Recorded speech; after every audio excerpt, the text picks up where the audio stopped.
evening. Very exciting to see everyone's faces. Are we going to start with our guests, Cindy, or are we going to start? Ready? Okay.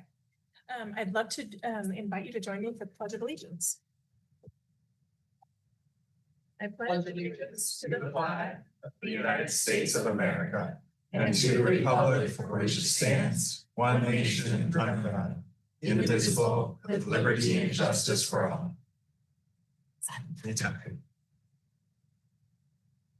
Thank you. We'll move on to our approval of minutes for the governing board meeting on September 23rd, 2025 as presented by the motion. So moved. I'll second. Motion by Mr. Buster and seconded by Mrs. Anderson. I'll call for the vote. All those in favor, please signify by saying aye. Aye. Any opposed? Not seeing the motion carries. We'll move on to our general functions, and our first item is staff, student, and community recognitions. Well, we are in for a treat tonight. We have Micah Mountain High School's choir here under the direction of Miss Anka Michelle, and I had to look up and say, where she looks like her students. Where is she?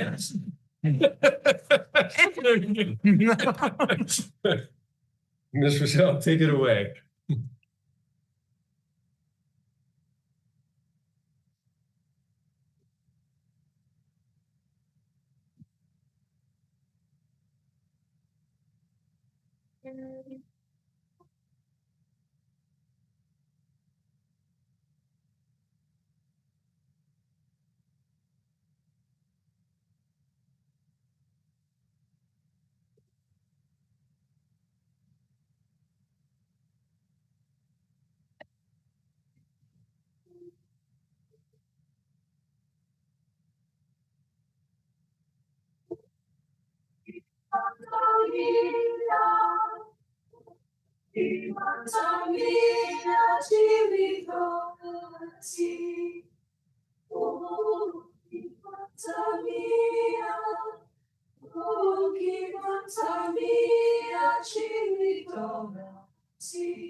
Other things that we have is our programs that we have now.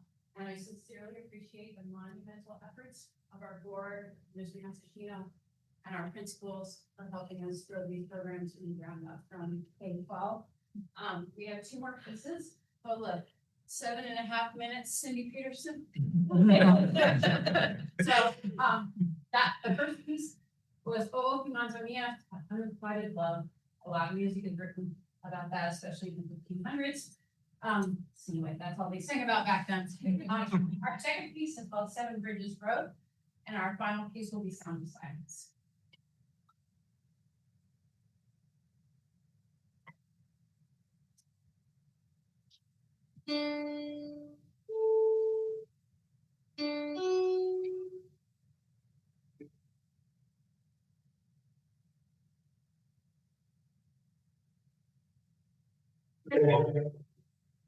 Stars in the southern sky.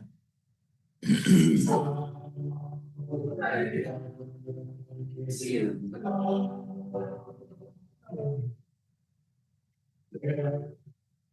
there is no lights and balls in the trees.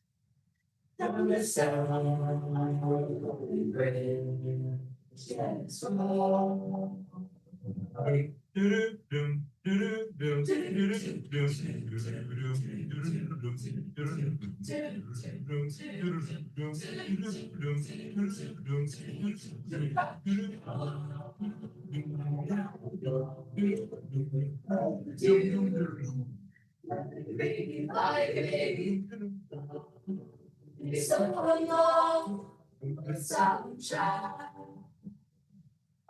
Love you like a child.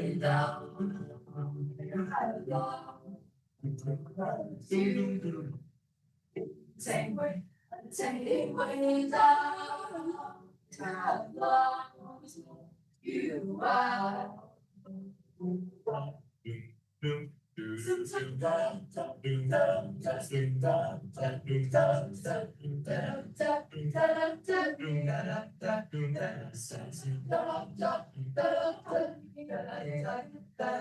I'll still turn from here ago. Running playing like a child. From these songs that you are crying on the stars.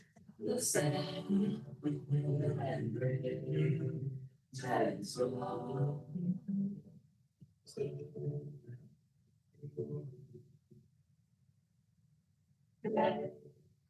Oh, you're so in the snow.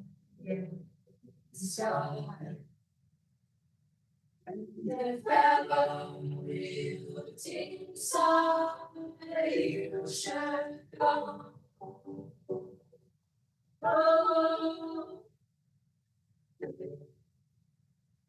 it's a taste of time.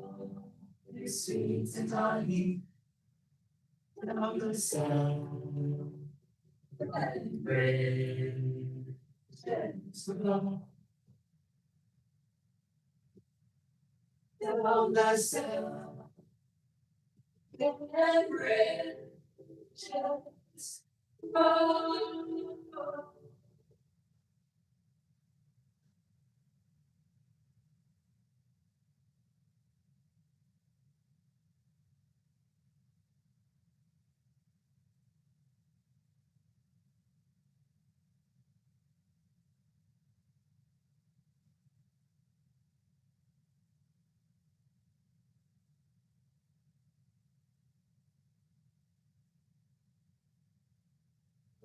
My old friend, talking to you because a vision softly creeping sees while I was sleeping. Vision was waiting by me, still remain.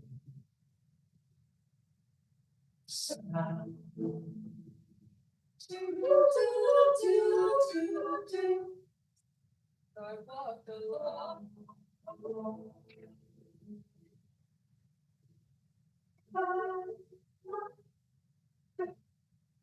Oh, street lamp.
Silent, silent. You do not know. Not know. To know. Did you? I reach you. From my world, so silent, raindrops fell. That don't know aside you do. Oh,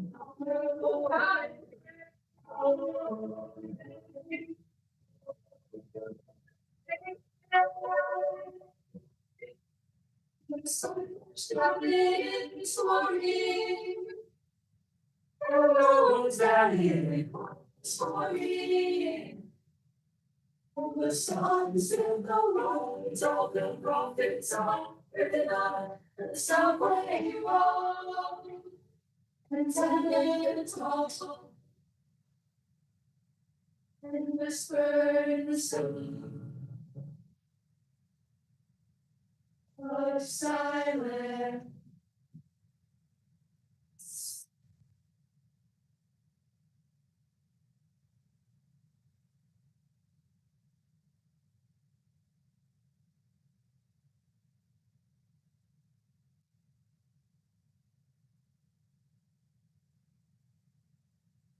We want to say thank you so much.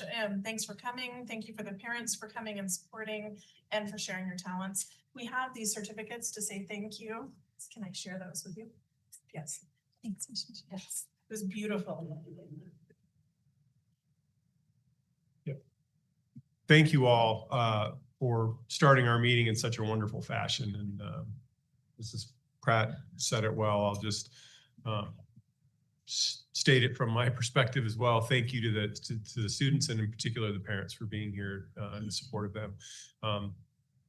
What we witnessed tonight is a fine example of what we're trying to create and the conditions we're trying to create for young people to thrive. And so thanks for sharing that with us. We have, you're welcome to stay and watch the rest of our board meeting if you'd like. Or you're ready to go about the rest of your day. You won't offend us. Next up is part of our staff, student, and community recognitions. We have Miss Jill Wells, Miss Peggy Benson-Runyon, and Miss Heather Stow. I think they're there somewhere.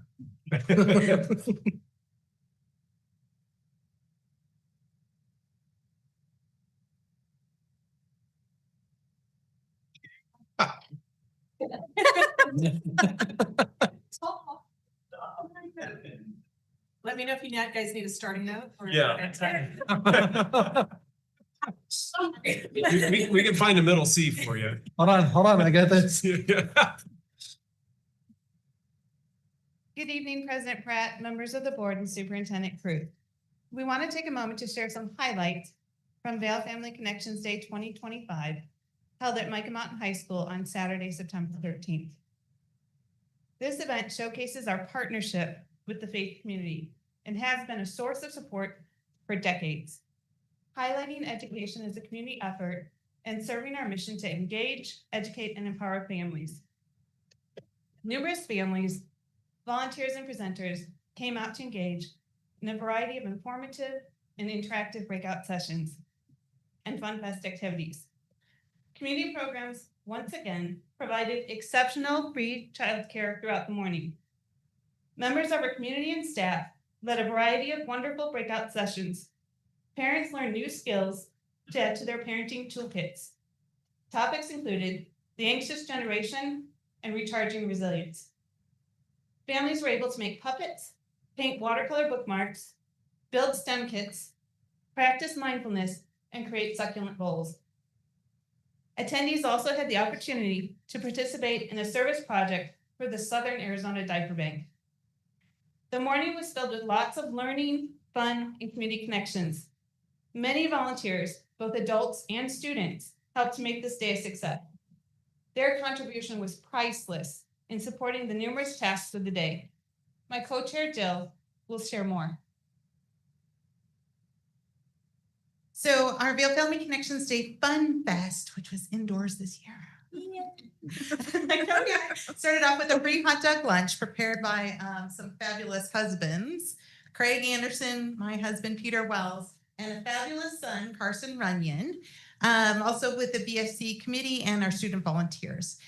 Children and families then welcomed and participated in the Fun Fest, which had a variety of activities and games, which were hosted by our schools and our faith and community partners. Everyone reveled in the sweet treats, the games, the crafts, and the tons and tons of giveaways. I saw families connecting with churches, painting Ben's bells, kindness bells, spinning the wheel for resources, and getting their faces painted, and tons of laughter and smiles. I would like to extend my gratitude and thanks to our committee, to our faith community and the Vail Foundation, our community partners, and our energetic student volunteers. Without them, we wouldn't have been able to make this day possible. Extra special thanks to Nima Hassey and Brittany Matsushino, who supported this event fully and let us take over the Micah Mountain High School campus with their usual kindness and grace. And also special thanks to the amazing Oscar Aguilar and Charlie Crawford and the hardworking Micah Mountain custodial crew. Our schools and community met our families with the engagement they needed, offering them a chance to connect as a family and with resources. It was a day truly filled with engagement, education, and empowerment for all. Thank you. Thank you very much. We have a few other folks here for recognitions. First up is Miss Sarah Bates, followed by Mr. Jason Campos.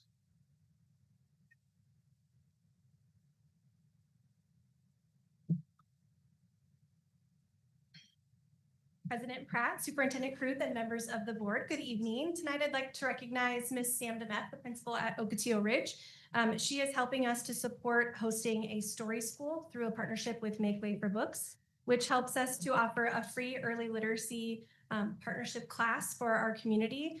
This class helps to support young learners ages 0 through 5. In our community during the story school sessions, they get a book that the adults, actually beneficial for the parents, the adult gets a book that they can read to the child at home, and they get information about how to best engage the child in that literature. And then the child gets a book that's developmentally appropriate for them that they can read on their own as well. And so we're just really excited to be offering this at Ocotillo Ridge.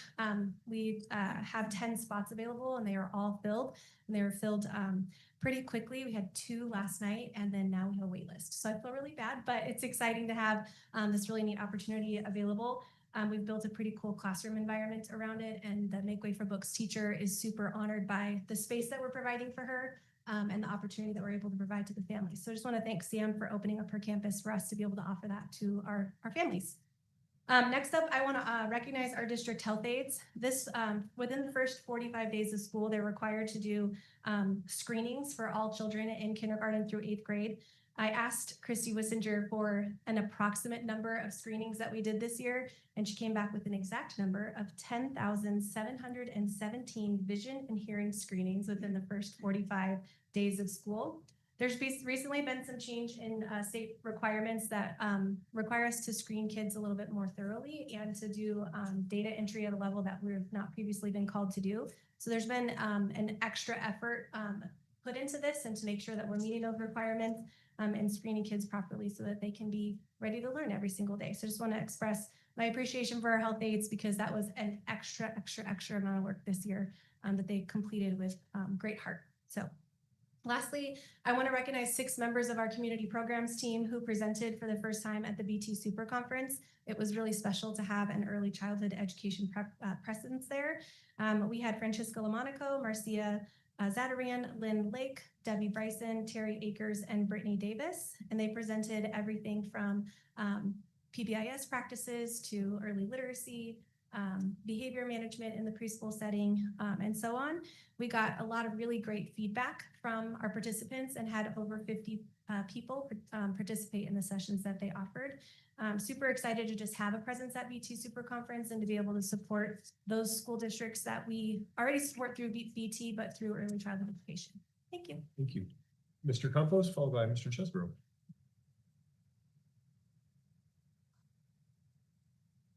All right. Good evening, President Pratt, Superintendent Kruth, and members of our governing board.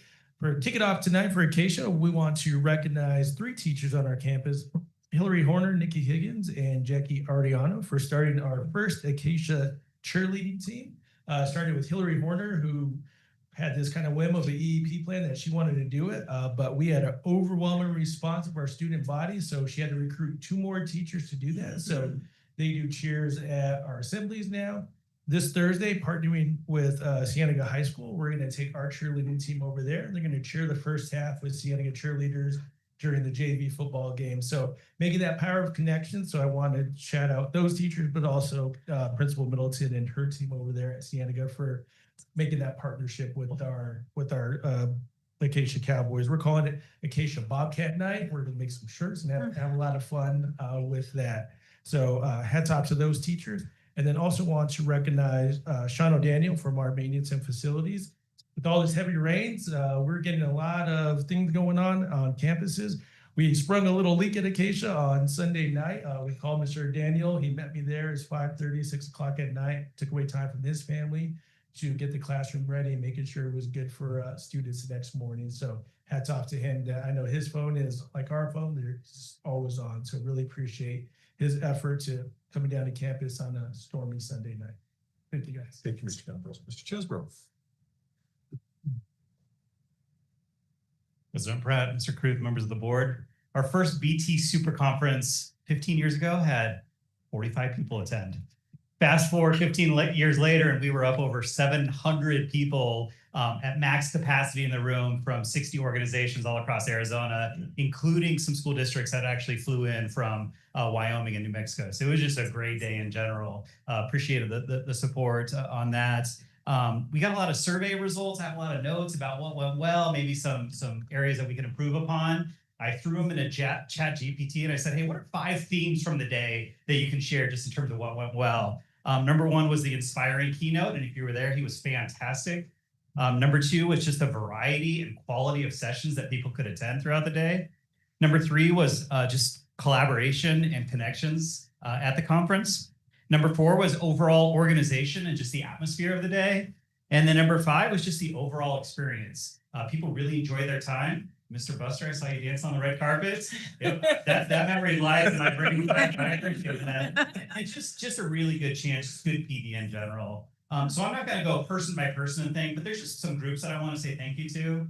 Micah Mountain, couldn't do it without Micah Mountain staff, specifically Nemer Hassey, and just teachers who are giving up their room and their time to potentially help out. We had a ton of student groups help out the day before, the day of. It was Marching Band, Spirit Line, NHS, Student Council, Junior ROTC, FBLA, the Empire's Photography Club showed up. The culinary students made lunch this year for the event. So just a great chance to get students involved. And then a lot of outside folks from Micah as well within the district. Site technology coordinators were heavily involved with technology. Admin assistants, thank you to Cindy and Raina and Aaron. The teaching and learning department were out there telling people where to go. And I just want to say a special thank you to our presenters. We had 79 breakout sessions to choose from. Of the 79 breakout sessions, 63 of those were Vail people, either one person or a couple people presenting, and 16 were our BT partners who were doing a breakout session. So just a really good day in general. And then finally, bless you, we couldn't do this without the Beyond Textbooks team. This is months and months in the making. There's a lot of behind the scenes. I just want to thank my team for all the efforts that they put into it. And I just want to close by saying that I'm just so proud that we can be a lighthouse district to others. And this is just one of those events that just brings people together. So thank you. Thank you, Mr. Chesbro.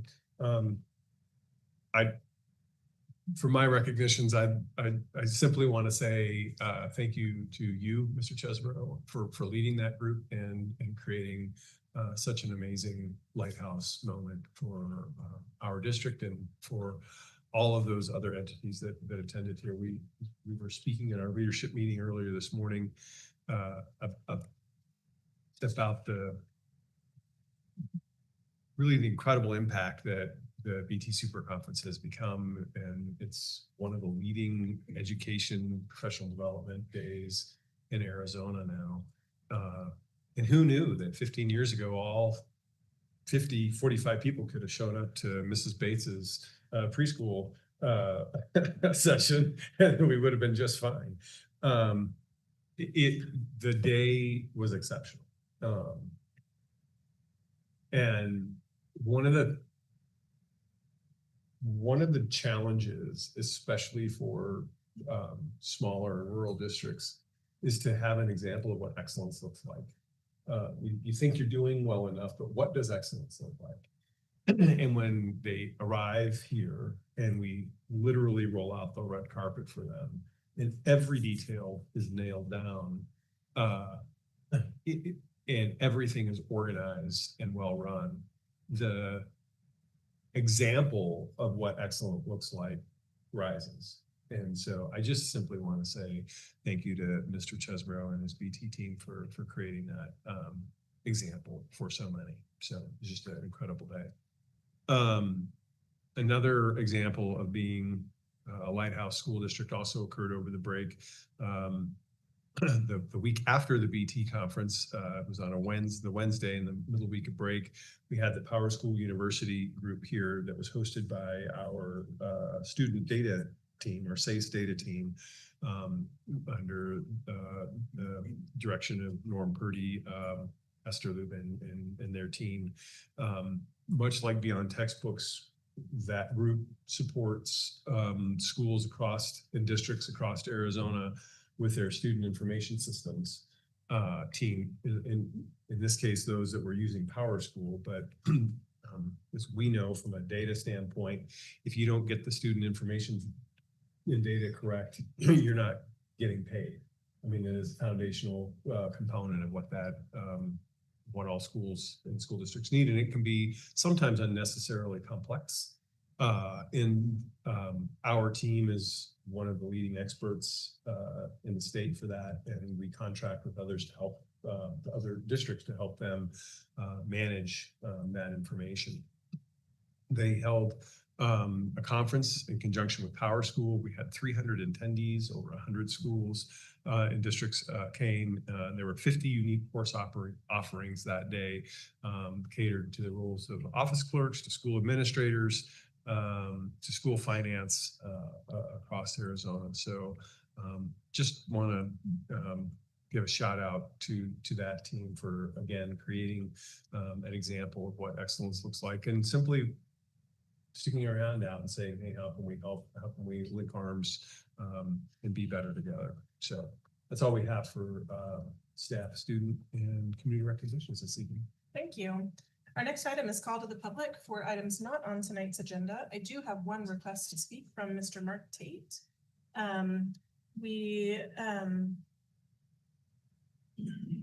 Let's see, respectfully ask that you keep your comments to 3 minutes. I'll start talking about that. Yeah, President, Superintendent Ruth, and governing board members, I want to take a moment to thank you again for the land between the tracks.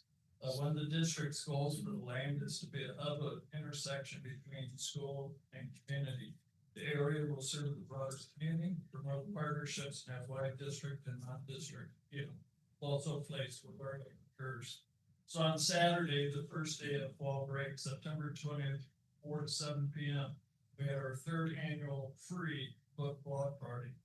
Planning committee led by Kristen Gudenkoff, owner of Baby Rex Productions, her husband Jennifer Huck, Tammy Bonestell, myself led the effort. For the first time, we had a sponsor, East Federal Credit Union, provided funds for the tote bags and other expenses.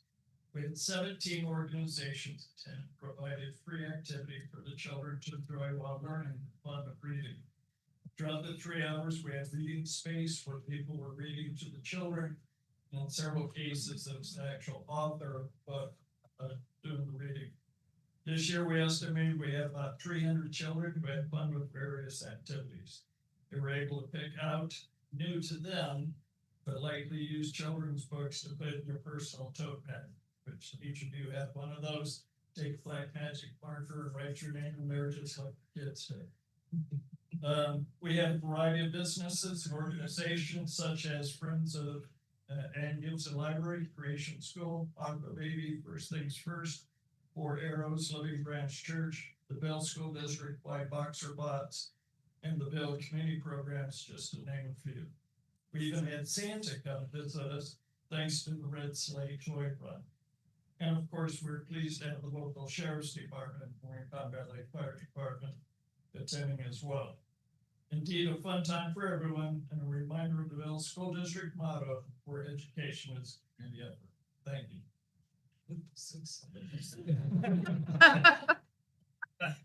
Thank you, Mr. Tate. Our next item is acknowledgement of public requests to speak. This is for items on tonight's agenda. Are there any members of the public wishing to speak before tonight? Not seeing any, we'll move on to correspondence and reports. Our first item is superintendent's report, Mr. Crew. Thank you, President Pratt. No report this evening. We'll move on to board reports. Are there any board members who wish to make a report tonight? Mr. Buster. I had the, thanks to my employer, I had the opportunity to attend the Arizona Association of Emergency Managers annual conference. And love when I have the opportunity to bring back valuable insights to strengthen our safety and our preparedness across the Vail Unified School District.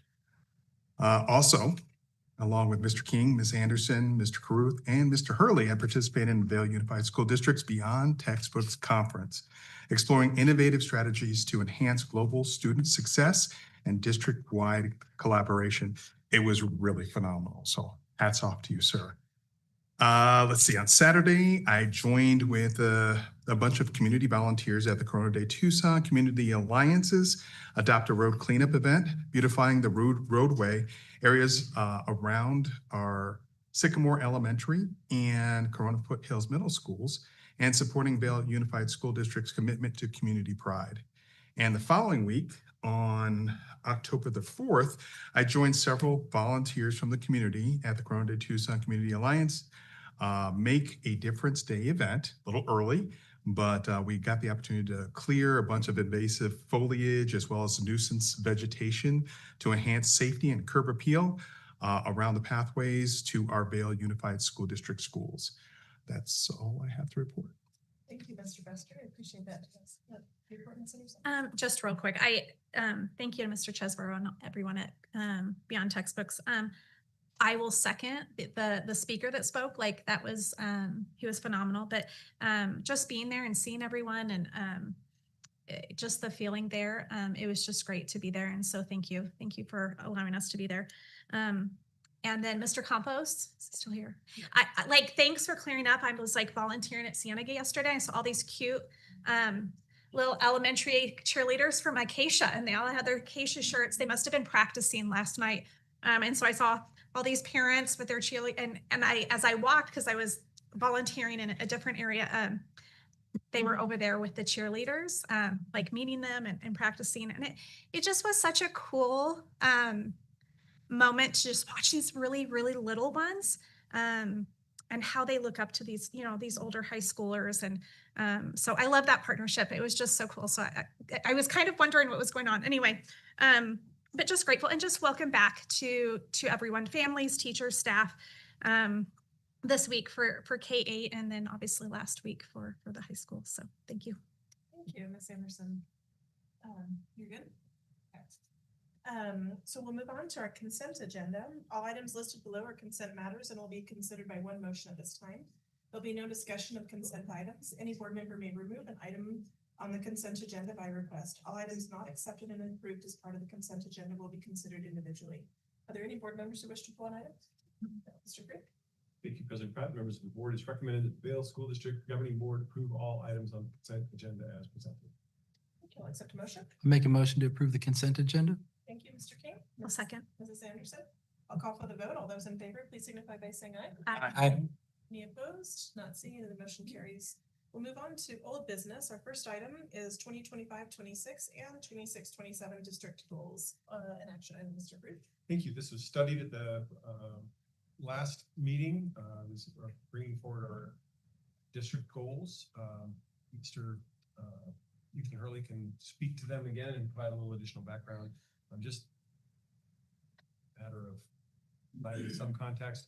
We, over the last couple of years, have been doing 2-year goals just to provide a more stable target for all of our staff to line up behind. So we're in that 2-year window. President Pratt, members of the board, Mr. Crew. Yeah, we brought these to you last time. We were excited to bring them back and to continue our commitment to relationships and to academics and to being a lighthouse district for other educational entities across the state and in some of our neighboring state. The reminder of our academic GPA across the district of 3.75. We are like within 2.5 weeks of finding out what last year's labels are, so we can let you know really quickly whether that happens. So we're anxiously awaiting that. And again, it's just really nice to have also for the relationship part work with Mrs. Stout, her team, to create a menu of options for sites to work with to see where their really needs and what are their, how does it fit with their culture and how does it make things happen. And again, the Beyond Textbook goal is great. It's an opportunity for our teachers to contribute to the profession, to help others, to help their neighbors, to help their people across the state. And so we're really excited about it. Thank you, Brad. So with that, I'll go ahead and make a recommendation. The Vail School District Governing Board approve the 2025, 2026, and 2026, 2027 district goals as presented. Thank you. I'll accept a motion. I'll move. Second. And Mr. King, comments or questions? Okay, I know this was studied last time, so if there's no comments or questions, I'll go ahead and call for the vote. All those in favor, please signify by saying aye. Aye. Any opposed? Not seeing any, the motion carries. Thank you. I'm assuming you're going to stay up here. We will move on to the next item, which is 25-26, 301 goals, awesome action. Mr. Booth. Mr. Hurley. President Pat, members of the board, Mr. Kruth. One of the things that I really appreciate about our 301 goals is we use legislation in a way to make change for our sites, right? And we allow our schools to say, there are funds available for people that do certain things, and what are the things that we could do that could make the biggest impact on our sites, right? So I love the fact that we let the schools come together, work with their site council, and figure out what academically could we focus on. Is Beyond Textbook still a goal that we want to focus on? And then some sites actually did pick a third goal if they thought that was great and beneficial for their site. It is important to note they don't get extra money. They just get their goals divided by 3 instead of divided by 2. But we're excited to have them ready to go for the second quarter, and people are anxious to get moving. So And with that, I'll go ahead and make the recommendation. The Vail School District Governing Board approve the 2025-2026 301 goals as presented. Thank you. I'll ask the motion. I make a motion to accept the 301 goals. Thank you, Mr. King. I'll second. This is Tippett. Comments or questions? Nope. Right. I know this was also studied last time, so if there's no other comments or questions, I'll call for the vote. All those in favor, please signify by saying aye. Aye. Any opposed? Not seeing it, the motion carries. Thank you. Our next one, which I'm assuming you're staying here for, is 25-26 site leadership goals. Mr. Booth. Thank you. Mr. Hurley. President Brett, members of the board, Mr. Kruth, very much like the 301 goals. Quite often our site leaders say, I'm going to get in this boat right with them and have a very similar goal to what my staff have. So most of the time they have a goal that aligns with the academic goal of the site and with the Beyond Textbook goal of the site. And also sometimes they'll have a third goal if they feel like that's a certain thing that can drive action at their site. And so those two things. I'll go ahead and make the recommendation. The Vail School District Governing Board approve the 2025-2026 site leadership goals as presented. And I'll just simply make the statement as all of these goals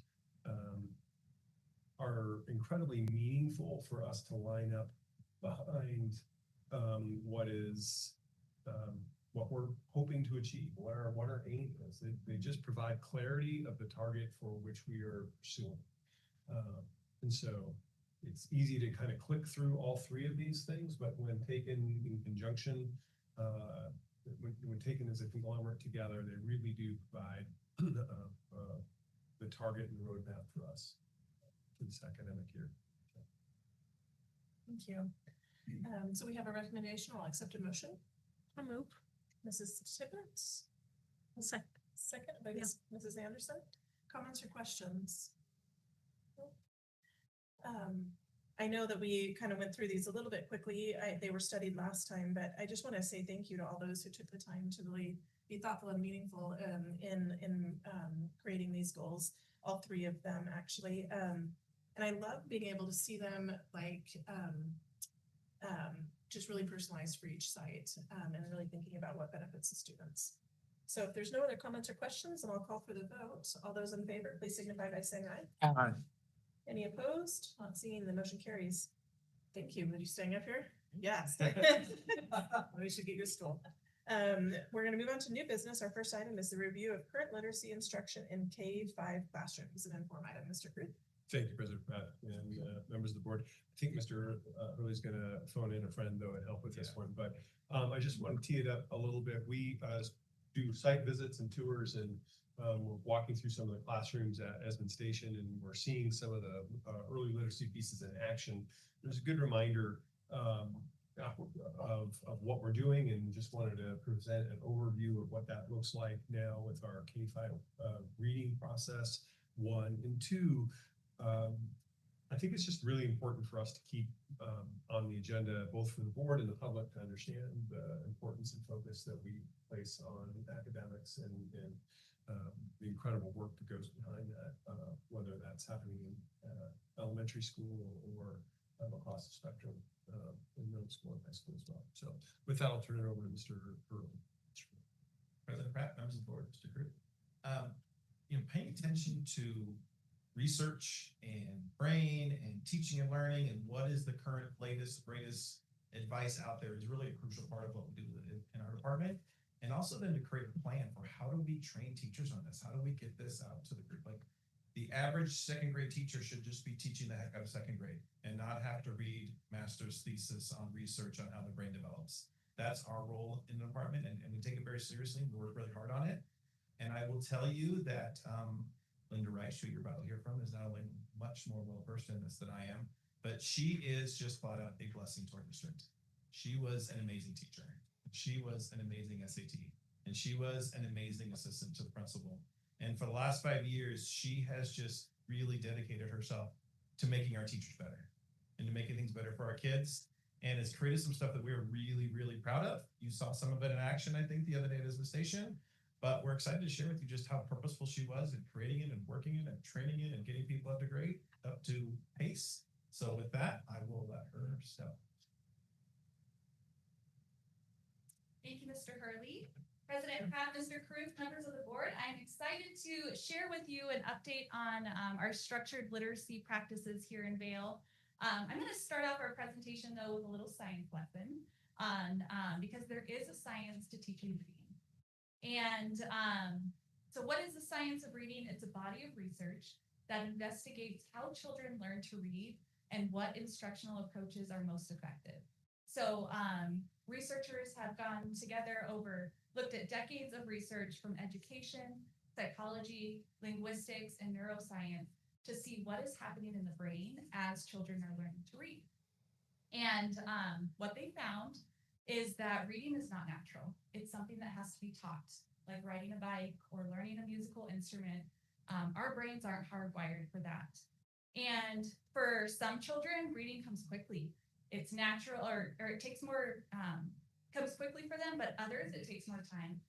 They need that repetition and that practice, but no matter the pace, the same areas of the brain have to be activated when children are learning to read. So, in our brain, we have our frontal lobe here. That's where children learn their letter sounds, articulation, pronunciation. And in the back of our brain, the occipital lobe is where we process letters and visual information. And there has to be a pathway that connects our frontal lobe to our occipital lobe. And they studied MRI scans, and there's an actual pathway of neurons that develop as children are learning to read. And the best way to build that pathway is through phonics instruction. So we have taken the science of reading. It's in our classrooms, and it's called structured literacy, which applies the research to our instruction. And the National Reading Panel and adopted by the Arizona Department of Education as well shares that there are 5 pillars that need to be incorporated into literacy instruction. And that is phonemic awareness and phonics, fluency, vocabulary, and comprehension. And we're going to talk more about phonemic awareness and phonics because that's really that strong foundation that will prepare students for reading in the future. So what does reading instruction look like in Vail for our structured literacy approach? Well, if you walk into a classroom, you would see students close reading. They would read a text multiple times. They're building their vocabulary, answering comprehension questions, and really just digging in, creating that, building their text analysis there. You'd also see a teacher pulling students to a reading table, students who have the same ability with reading, working on reteach or enrichment based on the different skills that they need with reading. And then also literature studies, which is a deep dive into authentic text. Students are developing fluency, comprehension, and vocabulary with that process as well. And then for phonemic awareness, we have a Hegarty program, and for phonics, we have a UFlight program, which I will talk about. So we're going to jump into Hegarty. So first off, what is phonemic awareness?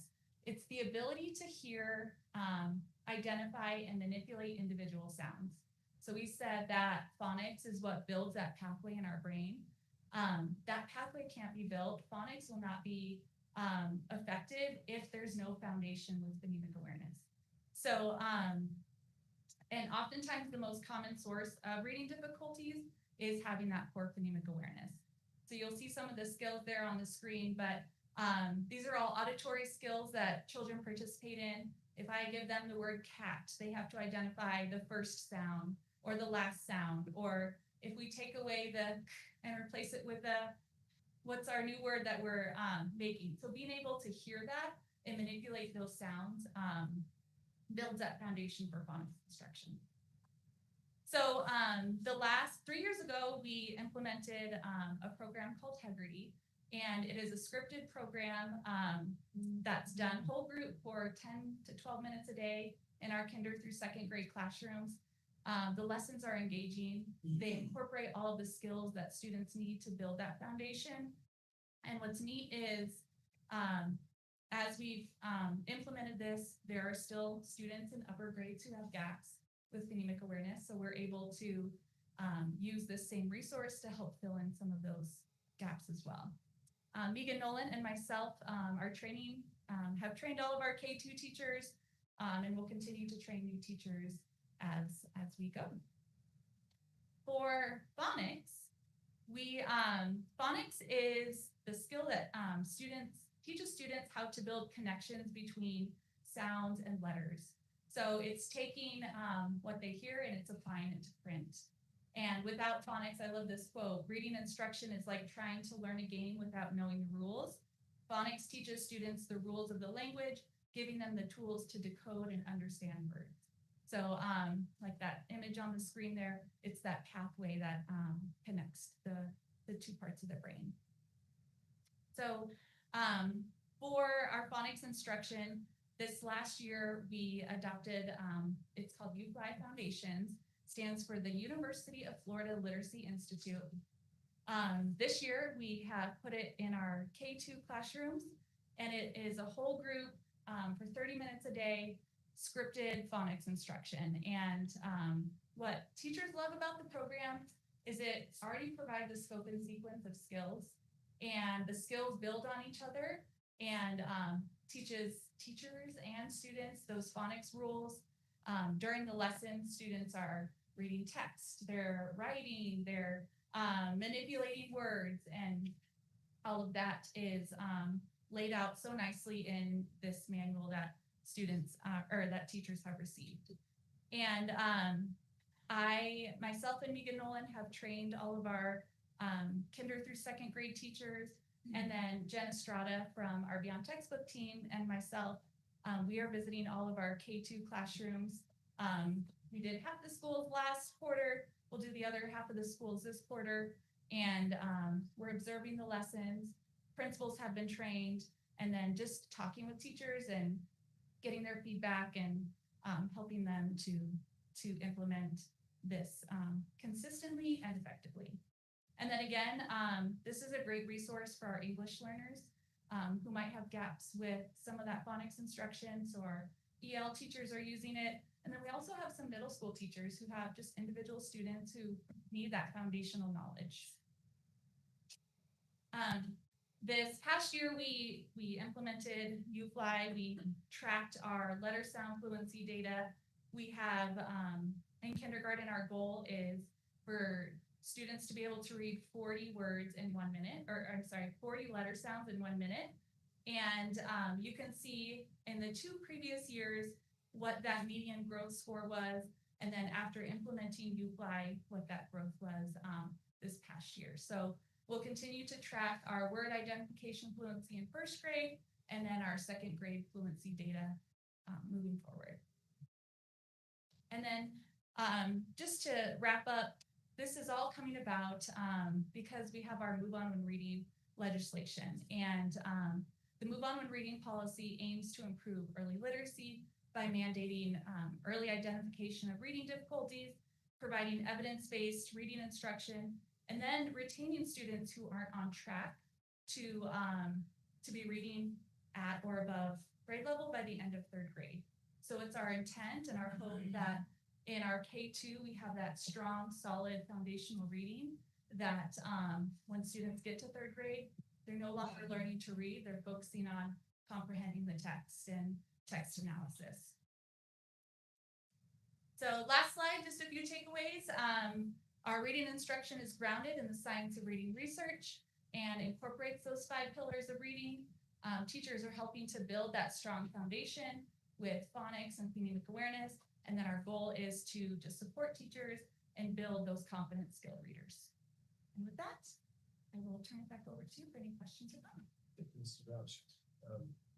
Yeah, I'm happy to answer any questions. Comments or questions? Mr. King, Mr. Yeah, thank you. The Move On When reading piece, is that just for the K3 or is that all grade bands? Mr. Roush. President Pratt, Mr. Cruz, members of the board, it just applies in 3rd grade, but we inform our kinder, 1st and 2nd grade families of the legislation, but it really just impacts those 3rd grade. Thank you. Mr. Bester, did you have a question?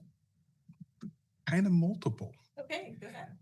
So phonic awareness in regards to English as a 2nd language, teaching languages other than English. And I guess I'm looking at maybe the SPED community. Does all this apply within this particular framework? Question.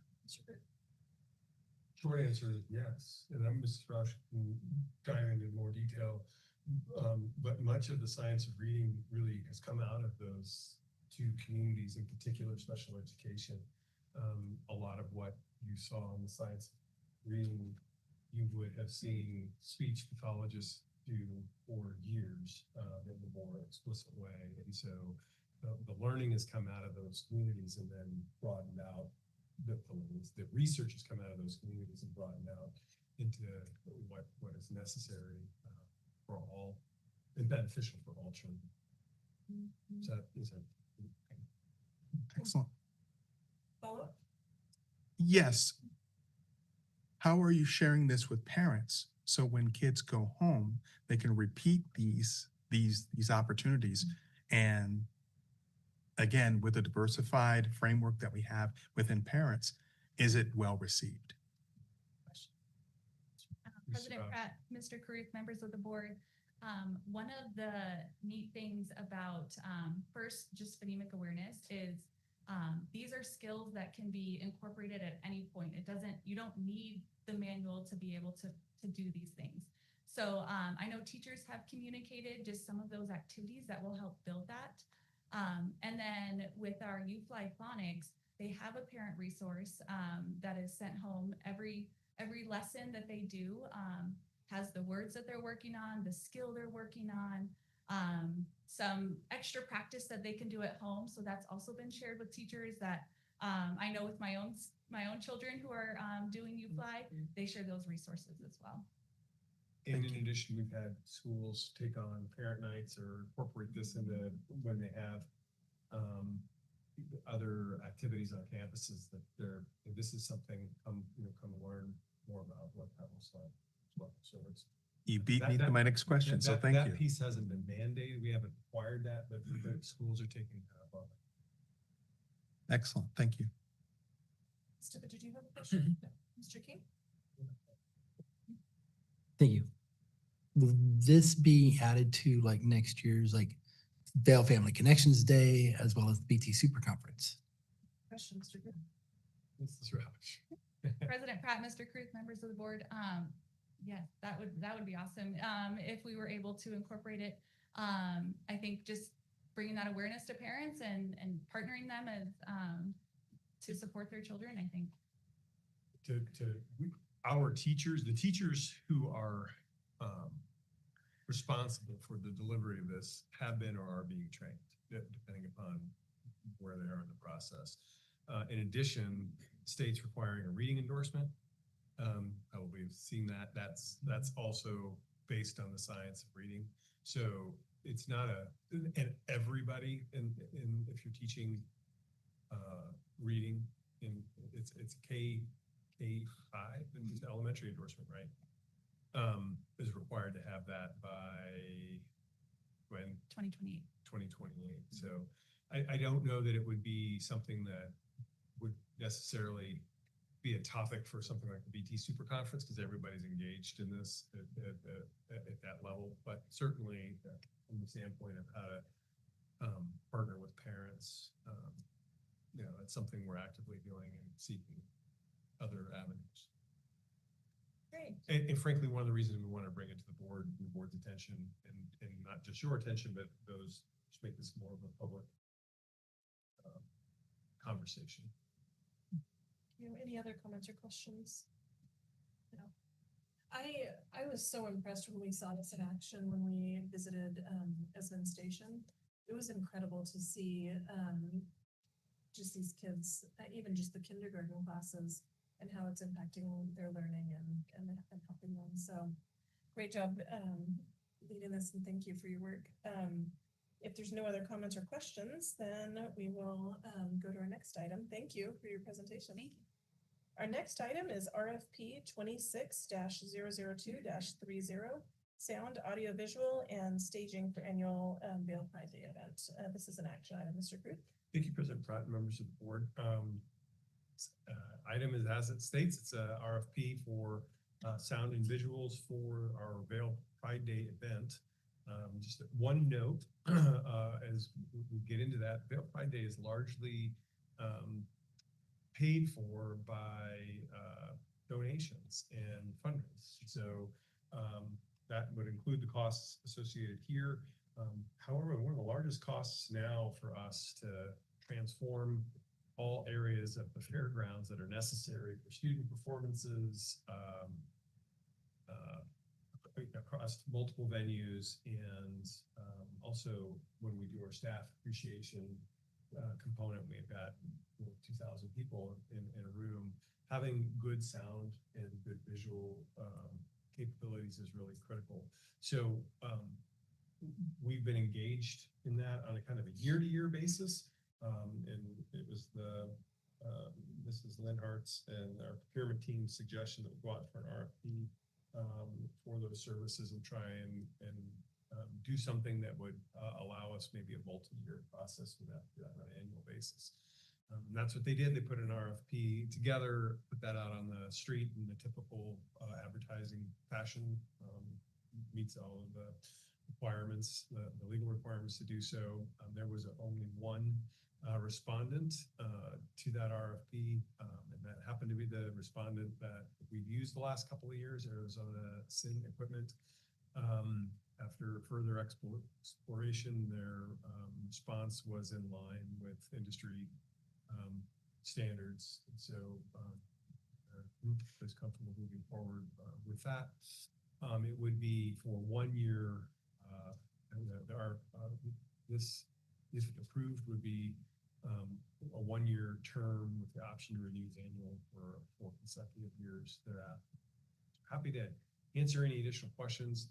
It's recommended that the Vale School District Governing Board award contract RFP number 26-2002-30, sound, audio, visual, and staging for the annual Vale Pride Day event to Arizona SIN Equipment as a single award as presented. Thank you. I'll accept a motion. Motion to approve as presented. Thank you, Mr. Buster. Second. Comments or questions? Question, Yes. So we are renting the facility, the Pima County Fairgrounds, as an entertainment venue specifically for our event. Why aren't they providing adequate sound, staging on a regular, consistent basis specifically for our event? Great question, Mr. Grimm. Thank you, Mr. Buster, members of the board. They just don't. They have very minimal equipment to be able to do that, to be able to bring it to a production level that would be adequate for a large group. They just don't have that capacity. Think of the staging that they do during the fair as an example, when they bring in a band or something. They're not providing the audio visual, whoever the promoter is, or doing those events. They use that equipment. They simply rent the facilities. So they just don't have the capacity to do something to manage. You know, we were up close to 20,000 people last year and across multiple events. And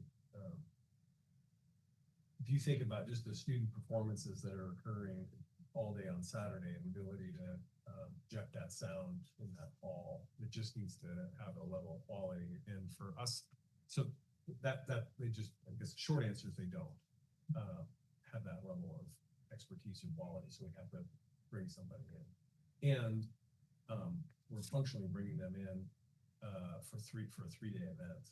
So not 3 full days, but kind of a partial day on Thursday and Friday, and then all day on Saturday. Okay, it gets expensive because of that. Thank you. Any other comments or questions? Nope. If there's none, I will call for the vote. All those in favor, please signify by saying aye. Aye. Any opposed? Not seeing any, the motion carries. We'll move on to our next item, FY 2024-25 annual financial report. This is also being shot at Mr. Fruit. Thank you, President Pratt, members of the board. Boy, it sure is easy to put this on here and have some simple numbers represent what's happened, but this item represents the culmination of years-long effort and a boatload of work wrapped up. That is puts a bow on our FY 25 school year financials. And it puts I don't know, a black eye for Mrs. Lenhart's team to be able to do all the work. It's a boatload of work. So with that, I'll turn it over to Mrs. Lenhart to provide the background for the annual financial report. Before you have a packet, just pie charts, line graphs, but just an overall summary of what that department system is. Represents approximately $200 million with expenditures that we processed last year. Pencils to hiring staff to buildings for the we're ending the year in a very positive position. When it comes to development, knowing that this one is well care of myself and my team. But when we're looking at that, we have been able to maintain expenditures for instruction, particularly about 60%, which is good enough. And the state starts comparing our school district to other school districts, that's actually one to still make sure that we're maintaining a majority of our expenditures for instruction. Typically, when we look at instruction and construction support, about 67% of the expenditures we have go to that. And that's not just teachers, but that's also looking at all of the supports. So the library, our counselors, our nurses, our behavior specialists, all the special ed services that we also provide. So those are the areas that they specifically look at when we are doing comparisons of other school districts to our expenditures. They look at that instruction support. So we're very healthy in that area. One of the major things that we've seen this year with the expenditures is truly the bonds that we use and so funding for the buildings growth. So that was not just the building of the school, but also equipping it with all of the necessary supplies and equipment that we need in July. As part of this process, as you know, we've had to reconcile with the county, and we actually were able to come to a very clean reconciliation as this entire process was not October 25.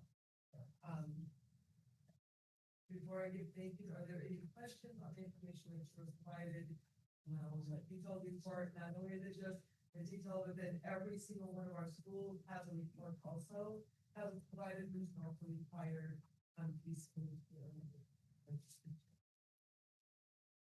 Question. Thank you. You were talking about reconciliation with the county. Is that all squared away now with those issues and we can now just manage our own funding? Well, Mr. King.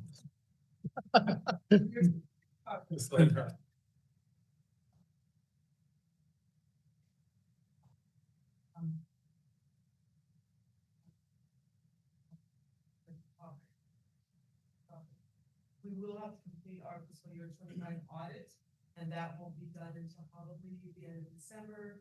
The reviews won't be finished until March to know the Arizona office is going to support us being able to go.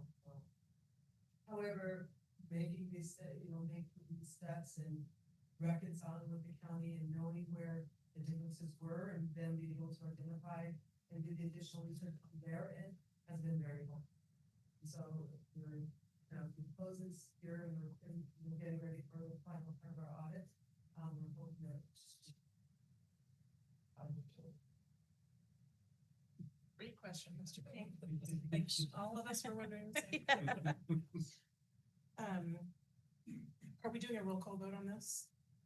Are we doing a roll call vote on this, or this is a? Yeah. Okay. Mr. Buster. I guess my question is a little bit bigger, broader in regards to contraction of the DOE, much less the government shutdown. Does that affect us in any way? I'll speak generally and then Ms. Lenhart can speak more specifically. So you've heard me say this, not at this table, but my mantra this year is don't chase shiny objects. And what I mean by that is there's a lot of noise around what some of those things are, but we're yet to see, in most cases, a direct impact. And so it's not that something won't come, but we haven't had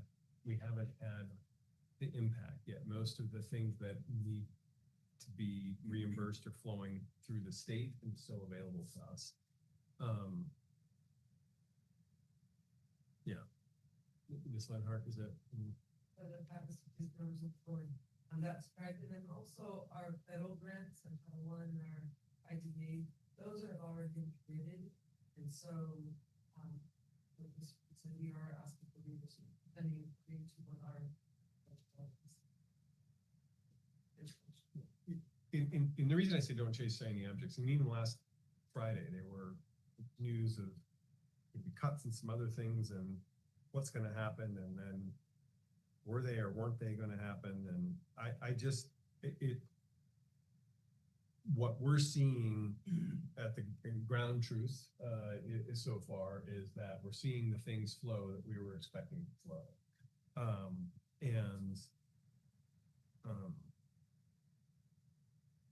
until there are indications, stronger indications that that's not going to happen, then we're proceeding as if. And I'll just say, I don't know that it's to anyone's benefit politically to cut funding for students with disabilities, as an example. I just don't know how that would serve any purpose. So while, but that's one example of several, I think. And so I think what I mean by that in the end is I think that we'll see a lot of noise around those things and a continuation of similar levels of service.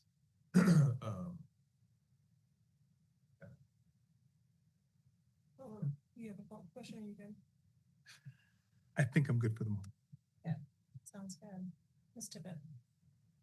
I love this graph that you provided. Is this same information that comes out from the Department of Education? From the Auditor General. From Auditor General. And then on the categories, like how do they make sure that it's kind of apples to apples comparison from one school district to the next? Just let her. Is that our accounting, our chart of accounts, they're all the same across the state. And so that's how they make sure that when we're putting all the information into this Excel spreadsheet, they have all these checks and balances to make sure our accounting system, the way we code items and expenditures are all correct according to the guidelines they provide us. And so doing that, we're trying to prevent disparities between school districts. That's the best way that they're doing it. Sometimes what we run into is, and I know that we run into a school district, is the way our definition of a teacher may be a little bit different than another school district's definition of a teacher. And so when you get into those in detail, I already received a notification today from the Arizona Auditor General's Office that they're going to start working with us to do those comparisons. And we will work with them until now, until mid-December. And we'll go through when they're doing comparisons, they get an opportunity, if there are some differences, to at least be able to go and look at our data and explain to them why we put things a certain way or why expenditures are classified a certain way. Our school district In the second part of the question, Ms. Lenhart, are these data that in the AFR form the foundation for the Auditor General's report that they do? That's correct, right? Yeah. Thank you. Yes, please. Recognition of the team. Please. And this, I just want to thank Melissa Scarborough, Caitlin Anderson, and Vincent, Lizette Paulo, Gwen, and Engel, and the auditor, just for all their help and putting all this together. We've been working on this for the last month, I believe.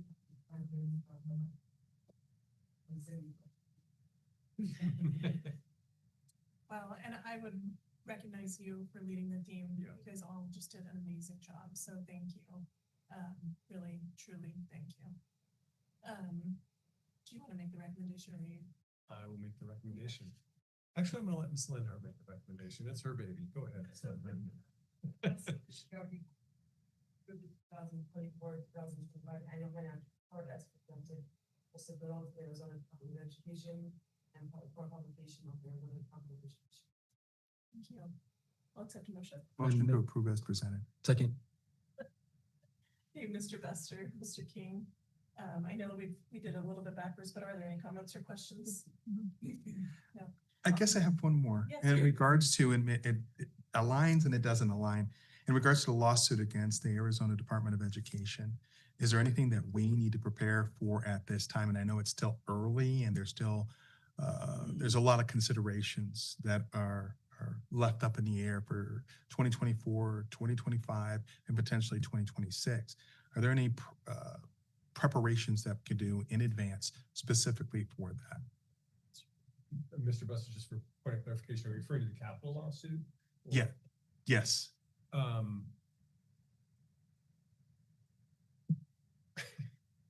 Ms. Lenhart jumped in. Short answer is no. We just don't know where it's going to go. Okay. Even looking for a groundswell at Arizona's level? No. Okay. I don't know how they're gonna trying to stay in the lane of the agenda item as much as possible. I just don't know how. I don't, from a budget standpoint, relative to capital budgeting in particular, I don't know where they're going to find the funding to do that, and it's going to be tied up with Peel for a long time, years. So we're not preparing for or anticipating any resolution and or further consideration.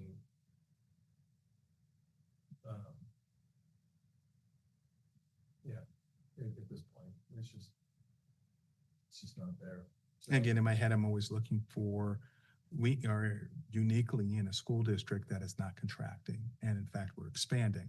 So of course, any dollars to support the school district now and going forward, especially, and I don't want to say this incorrectly because it's all taxpayer money, but future taxpayer money, we could reduce or potentially eliminate.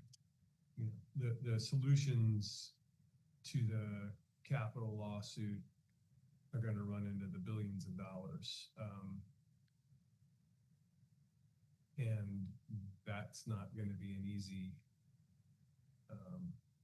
fix. So, nor in the current state of the budget, state's budget available. So I haven't heard anyone come up with a reasonable path forward at this point, nor have I seen or heard of any groups trying to get together to come up with a solution ahead of any of the appeals that are there. Thank you. We have a motion on the table, so if there's no other comments or questions, then I will call for the vote. All those in favor, please signify by saying aye. Aye. Any opposed? Not seeing any, the motion carries. Thank you. Our last agenda item is consideration and direction on ASBA bylaw change proposal. Also, next topic. Do you want to talk about it, Mr. Griffin? We'll make the recommendation. Yeah, thank you, Mr. President Pratt, members of the board. So the background of this is the Arizona School Board Association's making some recommendations for bylaw changes for the governance of that organization.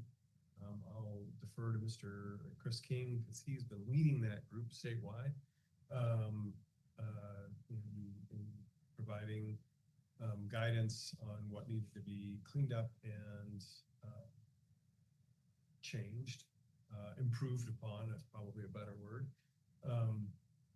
And that has been done, and then it's being brought forward to school boards across Arizona, and if enough of them vote to approve the bylaw changes, then this will pass. And so I will turn it back over to Mr. King, really, for additional background, and then a board member will need to make a recommendation if you so choose to continue to bring this forward. Thank you, Mr. Caruth. So the governance committee for the Arizona School Board Association, which I was actually fortunate enough to chair for the last couple of years, brought forth a series of recommendations for changing of the bylaws. A lot of them were innocuous, or really transparent, because they basically cleaned up the language, or they addressed various minor issues. However, there were some areas that needed a little bit more drastic changes.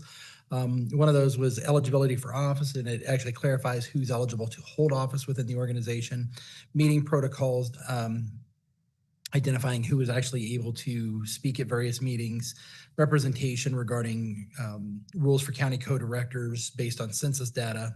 And this was actually one that I brought forth, being as Pinal County is going to be at probably the next census over 500,000. It would actually put it in parity with Pima and Maricopa County.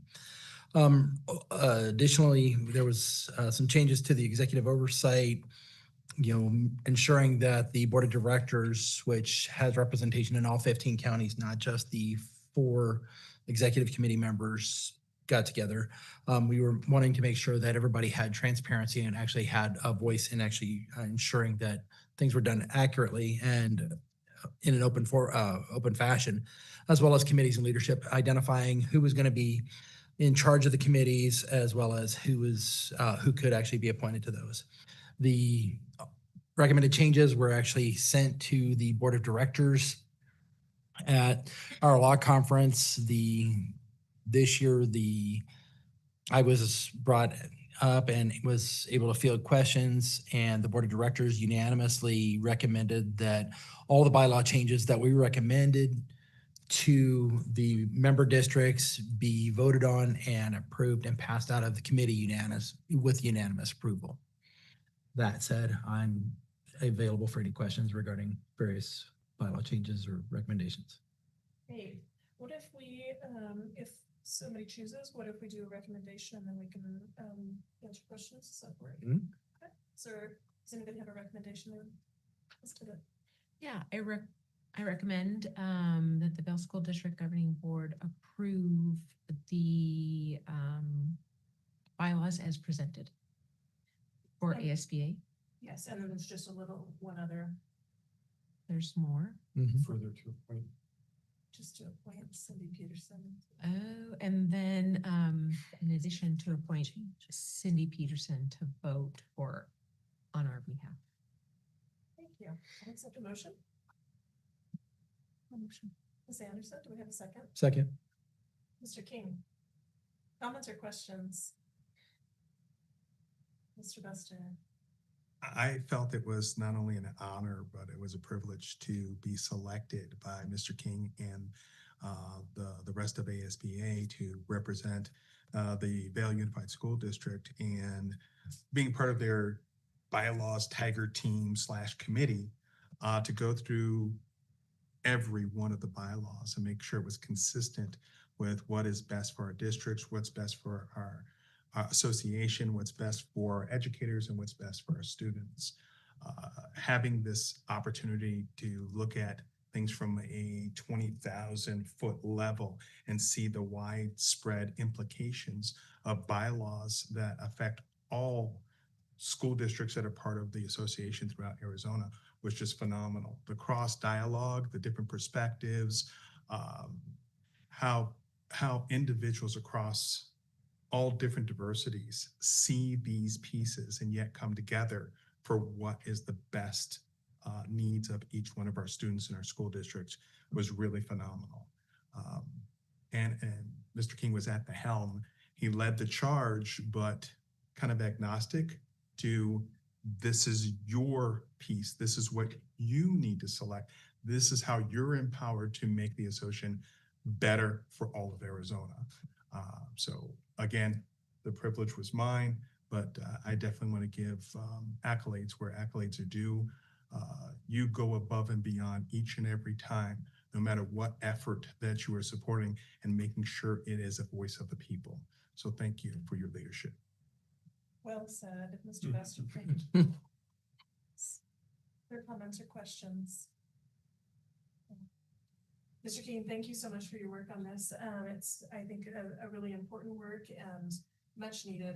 So I'm really hopeful and cheering ASB leadership on that we can get enough votes for this. So thank you for all that you've done to work on this. So I appreciate it. If there's no other comments or questions, then I will call for the vote. All those in favor, please signify by saying aye. Aye.